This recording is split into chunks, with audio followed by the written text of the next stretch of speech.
Informasi selanjutnya setelah pemerintah resmi memperbolehkan mudik. Sebagian orang memilih mudik lebih awal demi menghindari kepadatan jelang Lebaran.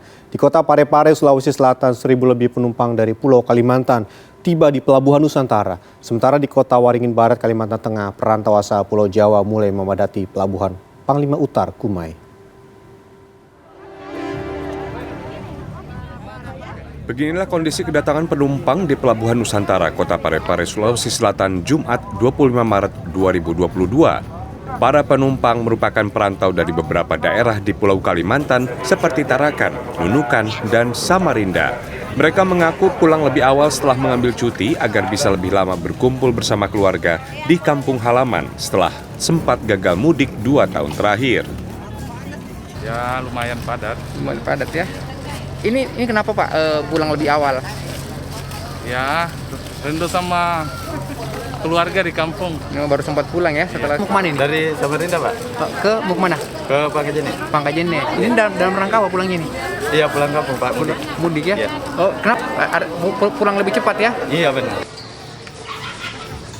Ribuan calon penumpang kapal laut memadati Pelabuhan Panglima Utar Kumai, Kecamatan Kumai, Kabupaten Kota Waringin Barat pada Kamis 24 Maret.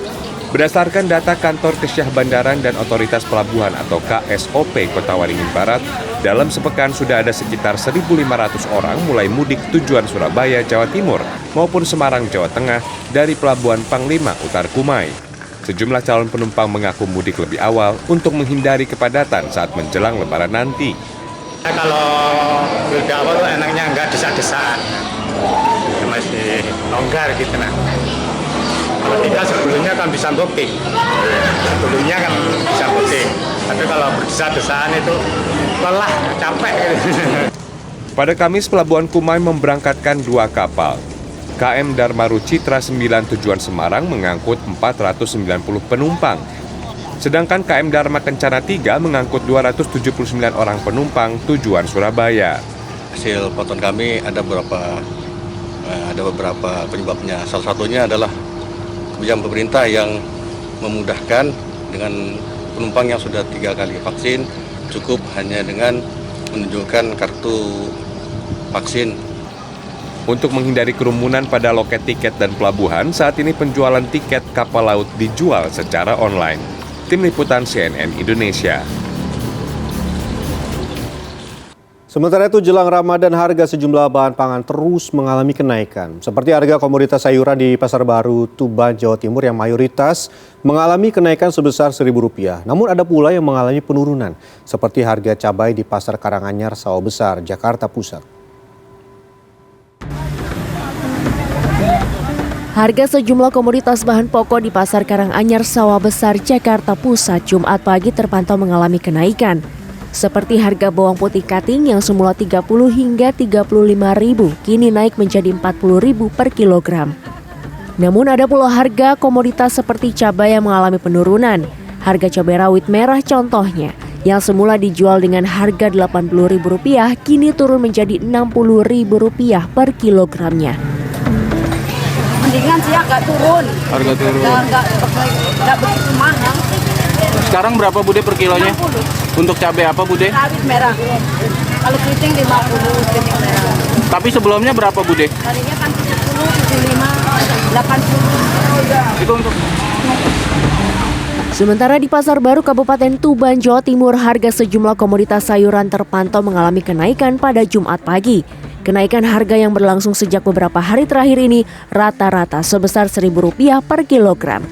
Meski relatif kecil, namun kenaikan harga ini terjadi pada hampir seluruh jenis sayuran. 45 sekarang. 45. Ya ada kenaikan. Tomat harga Rp8.000, gobis Rp5.000, wortel Rp10.000, sayur putih Rp8.000, buncis Rp10.000. Sebelumnya pada Kamis siang, harga daging sapi di pasar tradisional Gudang Tiga Raksa, Kabupaten Tangerang, Banten terpantau juga mengalami kenaikan. Harga daging sapi dari yang sebelumnya Rp130.000 per kilogram, kini naik menjadi Rp140.000 per kilogramnya. Selain harganya yang naik, pedagang mengatakan pasokan dan stok sapi di tingkat rumah potong hewan atau RPH di wilayah Kabupaten Tangerang saat ini berkurang. Pak Haji? Penyebabnya kita juga orang tahu. Makanya kan kita kemarin sudah demo, malah kok nggak diperhatikan sama pemerintah, malah sekarang lebih mahal. Aneh makanya.